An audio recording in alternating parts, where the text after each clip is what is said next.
श्री स्वामी समर्थ माऊली.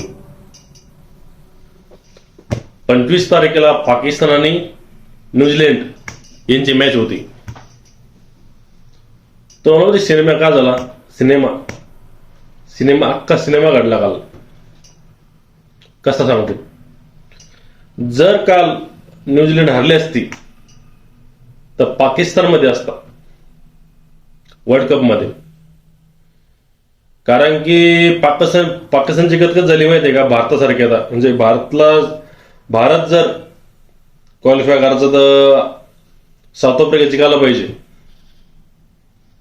अशी गत पाकिस्तान झाली. न्यूझीलंड जर हरला असता तर पाकिस्तानमध्ये असते.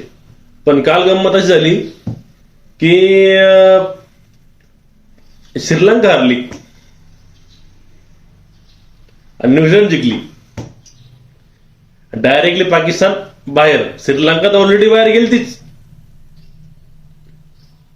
पण पाकिस्तान सुद्धा बाहेर गेली.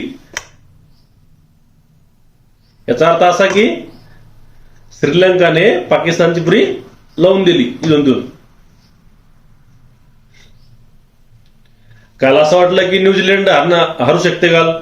कारण की न्यूझीलंडचा पहिला विकेट 30 रनवरती पहिला विकेट पडला. दुसरा विकेट 34 रनवर पडला. तिसरा विकेट 75 वर पडला. चौथा विकेट 84 वर पडला. पाचवा विकेट परत 84 वर पडला. हॅट्रिक मारली काल त्याने बॉलरने. आणि 6वा विकेट 86 वर पडला. म्हणजे हे पूर्ण कारस्थान पूर्ण 12 ओव्हरचं आहे. म्हणजे 12 ओव्हरमध्ये फक्त 300 रन झाले, 84 रन आणि 6 विकेट पडले होते. 86 रनवरती 6 विकेट पडले होते काल न्यूझीलंडचे. तिथून त्यांनी 168 रन केले.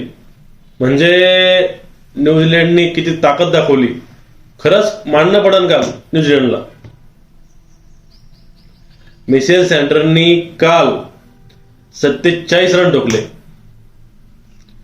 तिथं 12 ओव्हरमध्ये तुम्ही 84 रन करून 6 विकेट पडले. तिथून मिशेल सँटनरनी 47 रन केले पुढं.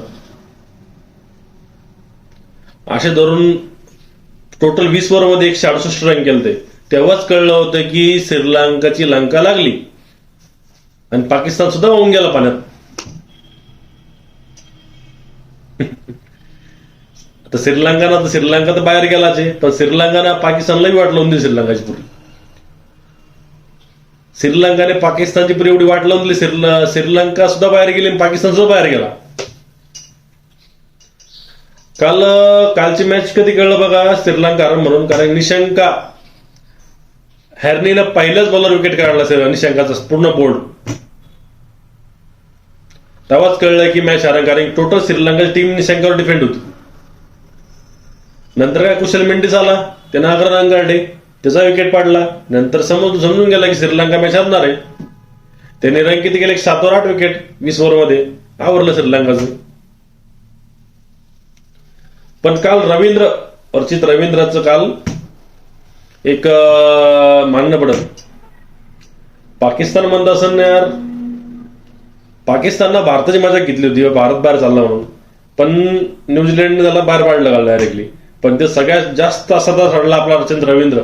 तो बँगलोरचा आहे, भारताचा प्लेअर तो, पण खेळतो दुसऱ्या टीमकडून. न्यूझीलंडकडून खेळताना त्याने 4 विकेट काढले श्रीलंकाचे. शेवटी भारतीय प्लेअर आहे. 4 विकेट काढून त्याने 32 रन काढले बॉल बॅटिंग मध्ये. पण अख्खी अर्धी श्रीलंका संपून राहील त्यांना अर्चित रवींद्र. शेवटी भारताचं रक्त आहे भाऊ. बँगलोर भारतामध्येच आहे. शेवटी भारतच ना, भारताचं रक्त शेवटी. टॅलेंट बघा भारताच्या प्लेअरला कुठं आहे. भारतामध्ये टॅलेंटची गदर नाही. भारतात एवढे खतरनाक प्ले झालेले की अंडर-19 इंटरनॅशनल टीम अशा 4-5 टीम बनून भारताच्या. एवढे प्लेअर भारतामध्ये. यांना चान्स भेटत नाही भारतात. ते बाहेर जाऊन खेळतात आणि बाहेर चांगले फॉर्म मध्ये असतात. बाहेर चांगली खेळी खेळतात. ते त्यांना जास्त मान आहे. पण शेवटी भारताचं रक्त आहे. त्याने का श्रीलंकाला मला थोडी खंत वाटली एशिया कपमध्ये श्रीलंका येते. श्रीलंकानं काल जिंकावलं होतं, पण जिंकायला पाहिजे होतं, कारण की मॅच त्यांच्या हातात होती. पण नंतर त्यांचे विकेट पाडले नाही गेले, निशंक 0वर गेला, सगळ्यात मोठा प्रॉब्लेम झाला. काल चेमेरानं श्रीलंकेहून 3 विकेट काढले, महेश तीक्ष्णनं 3 विकेट काढले. खूप अवघड झालं काल, पण चांगलं झालं एक वर्गाचं. पाकिस्तान बाहेर गेला, त्यांनी आपली खूप मजा उडवली होती भारताची, की पाकिस्तान भारत बाहेर जाणार आहे वर्ल्ड कपच्या. दुसरी गोष्ट, आज 3 वाजेला साऊथ आफ्रिका आणि वेस्ट इंडिज आहे. Best of luck South Africa जिंकासाठी, कारण की सातव्यात दोन्ही मॅच जिंकणे भारताला मध्ये येण्यासाठी. साऊथ आफ्रिकानं मॅच आज जिंकायला पाहिजे, वेस्ट इंडिज हरायला पाहिजे. आज सगळ्यांना बेस्ट ऑफ लक. आणि भारताची मॅच संध्याकाळी आहे आज 7 वाजेला 7:30 वाजेला. तर झिम्बाब्वेसोबत भारताने मॅच जिंकायला पाहिजे आज जरा भारत मॅच हरला तर डायरेक्ट वर्ल्ड कपच्या बाहेर जाईल. आणि साऊथ आफ्रिका जर हारली तर भारत बाहेर येणार. वेस्ट इंडिजनं आज काही करून मॅच हारला पाहिजे, कारण की आज साऊथ आफ्रिका जर जिंकली तर भारतमध्ये